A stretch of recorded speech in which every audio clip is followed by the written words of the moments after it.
রেগে যাই, আর তুমি গম্ভীর সিচুয়েশনেও হাসি মুখে থাকো।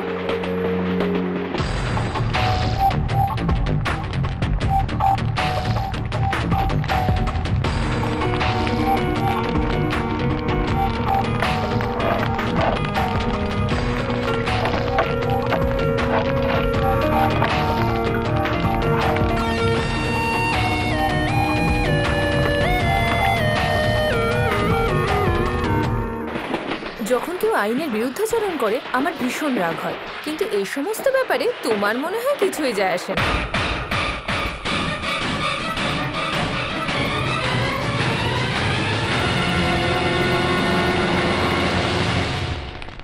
কি কালেক্টর বাবু, কেমন আছেন?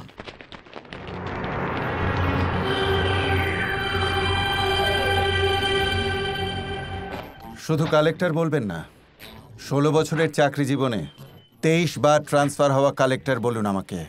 জানি স্যার, সবই জানি। 23 বার আপনার ট্রান্সফার হয়েছে, 2 বছর সাসপেন্ডও ছিলেন, জীবনে ভালো কিছু করতে পারেননি অথবা আপনার মন চাইনি, সেই জন্য আপনি সার্ভিস ছেড়ে দিলেন। তারপরে 10 বছর আপনি কলেজের প্রফেসর ছিলেন। 5 বছর আগে ভিআরএস নিয়ে নিজেরই গ্রামে ফিরে এসে সেটেল হয়ে গেলেন।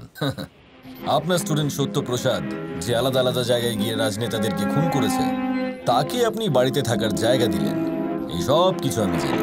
আমি এমনভাবে কথা বলছি যেন আমি সব জানি। তুমি কিন্তু ভালো করেই জানো যে আমি তোমাকে সত্যিই খুব ভালোবাসি। তা সত্ত্বেও তুমি এমন ভান করছো যেন তুমি কিচ্ছু জানো না। সেই জন্যই আমার তোমাকে এতটা ভালো লাগে।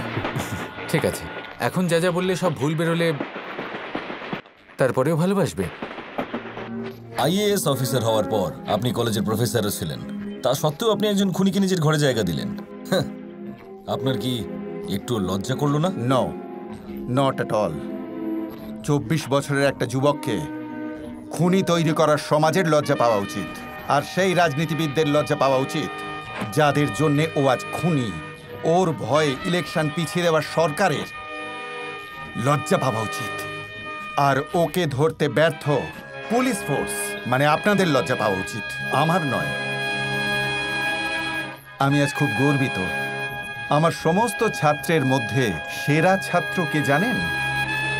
আপনাদের ওই খুনি সত্যপ্রসাদ। কি বলছো তুমি? আমি কে? আমি কি করেছি? এরপর কি করতে চলেছি সেই বিষয়ে কোনো ধারণা আছে? আমাদের সাথেই মদ খাস, আমাদের সাথেই সিনেমা দেখতে যাস, হাসি ঠাট্টাও করিস, কিন্তু প্রত্যেকবার পরীক্ষার সময় আমাদেরকে পিছনে ফেলে তুই কি করে ফার্স্ট হয়ে যাস বলতো? মানে কি করে? হে, তোর বাবা কি করেন? ইঞ্জিনিয়ার তো? তোর বাবা ডক্টর, তোর বাবা ব্যাংক ম্যানেজার, আর তোর বাবা মিউনিসিপ্যাল কমিশনার। আমার বাবা কি করেন জানিস তো? তোদের পরিবারে সবাই খুব শিক্ষিত, আগে তারা পড়াশোনাও করেছেন, কিন্তু আমার পরিবারে এই প্রথম আমি পড়াশোনা করতে এসেছি। পড়াশোনার মধ্যে যে মজা আছে সেটা আমি জানি। পড়াশোনা করাটা আমার ইচ্ছে, আর ক্লাসে ভালো র্যাঙ্ক করাটা আমার বাবার ইচ্ছে। দেখলি তো, আজকেও তোর লেট হলো। ঘুমিয়ে পড়েছিলাম। এসে গেছিস? আসছি। কাল কিন্তু নাইট ডিউটি, সকালে এসো না। হ্যাঁ। একদিনে কত সিগারেট খাস তুই? কলেজে থাকলে 4 প্যাকেট, আর বাড়িতে 6 প্যাকেট। দেখেছিস? এই স্যার আসছেন। Good morning sir. Sorry sir. তোলো স্যার, কিন্তু তোলো। এই সিগারেটের দাম কত তুমি জানো? দাম কত? 5 টাকা স্যার। 5 টাকা দিয়ে সিগারেটটা কিনে আমায় দেখে তুমি ফেলে দিলে? ভাই, প্রফেসরকে সম্মান দেখাচ্ছ? যদি সত্যিই সম্মান করতে, তাহলে কলেজ ক্যাম্পাসের মধ্যে তুমি সিগারেট খেতে না। কখনো নিজের ভুলকে লুকোনোর চেষ্টা করবে না, ওকে? স্মোক। আমি বলছি স্মোক করো। শোনো, যে কাজই করো না কেন নির্ভীকভাবে করো। Be black or white, don't try to be grey, ওকে?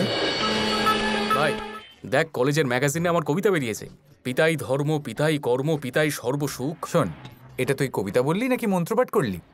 হে প্রভু, ও বেচারা অজান্তে সব বলে ফেলেছে, ওকে ক্ষমা করে দেবেন। কবিতা কি শুধু তুই বলতে পারিস?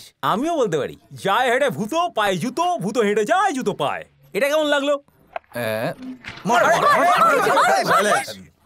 কলেজে পড়াশোনা তোমরা কেমন করছো আমি জানি না, কিন্তু ভাব ভালোবাসা ভালোই হচ্ছে। কোন ভালোবাসার কথা বলছেন? এইভাবে ছেলেরা মেয়েরা সব গা ঘেঁষাঘেঁষি করে বসে আছো, এটাকে ভালোবাসা বলবো না তো আর কি?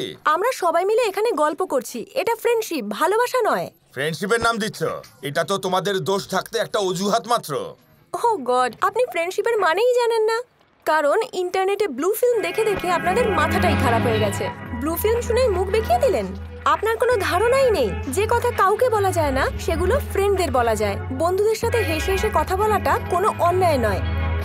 স্যার প্লিজ, বন্ধুত্ব আর ভালোবাসা দুটোকে গুলিয়ে ফেলবেন না।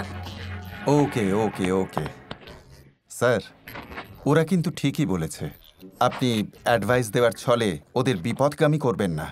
চলুন চা খাওয়া যাক। আমাদের কলেজের ক্যাম্পাস ইন্টারভিউতে 135 জন স্টুডেন্ট চাকরি পেয়েছে। আমরা এটা নিয়ে গর্বিত এই কারণে যে 60% স্টুডেন্ট ভালো চাকরি নিয়ে এই কলেজ থেকে বেরোচ্ছে। এটা শুধু তাদের জন্যই নয়, কলেজের জন্যও গৌরবের বিষয়। আর এদের জুনিয়ররা এই 60%কে 100% করে তুলবে, সে ব্যাপারে আমার পূর্ণ বিশ্বাস আছে। এবার টপারদের মধ্যে থেকে আমাদের স্টুডেন্ট নরেশকে ডাকছি, সেকেন্ড ইয়ার এমএসসি ফিজিক্স। তার হাতে অ্যাপয়েন্টমেন্ট লেটার তুলে দিচ্ছে কোম্পানির ম্যানেজার।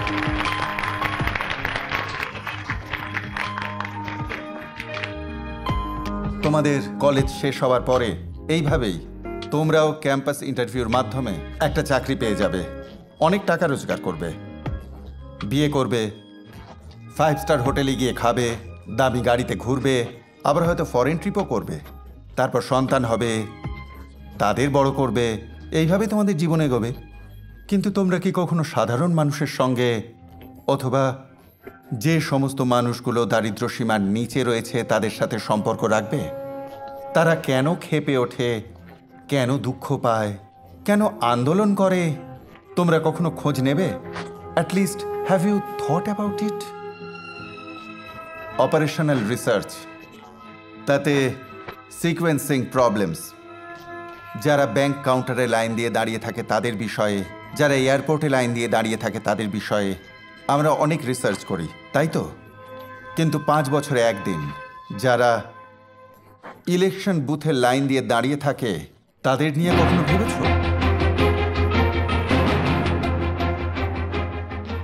এই সেমিস্টারে তোমাদের কোনো ইন্টারনাল পরীক্ষা হবে না, কোনো কুইজ হবে না, কোনো অ্যাসাইনমেন্টও থাকবে না। কিন্তু তার বদলে আমরা সবাই মিলে একটা প্রজেক্ট বানাবো। আমাদের এখানে বাই ইলেকশন হতে চলেছে।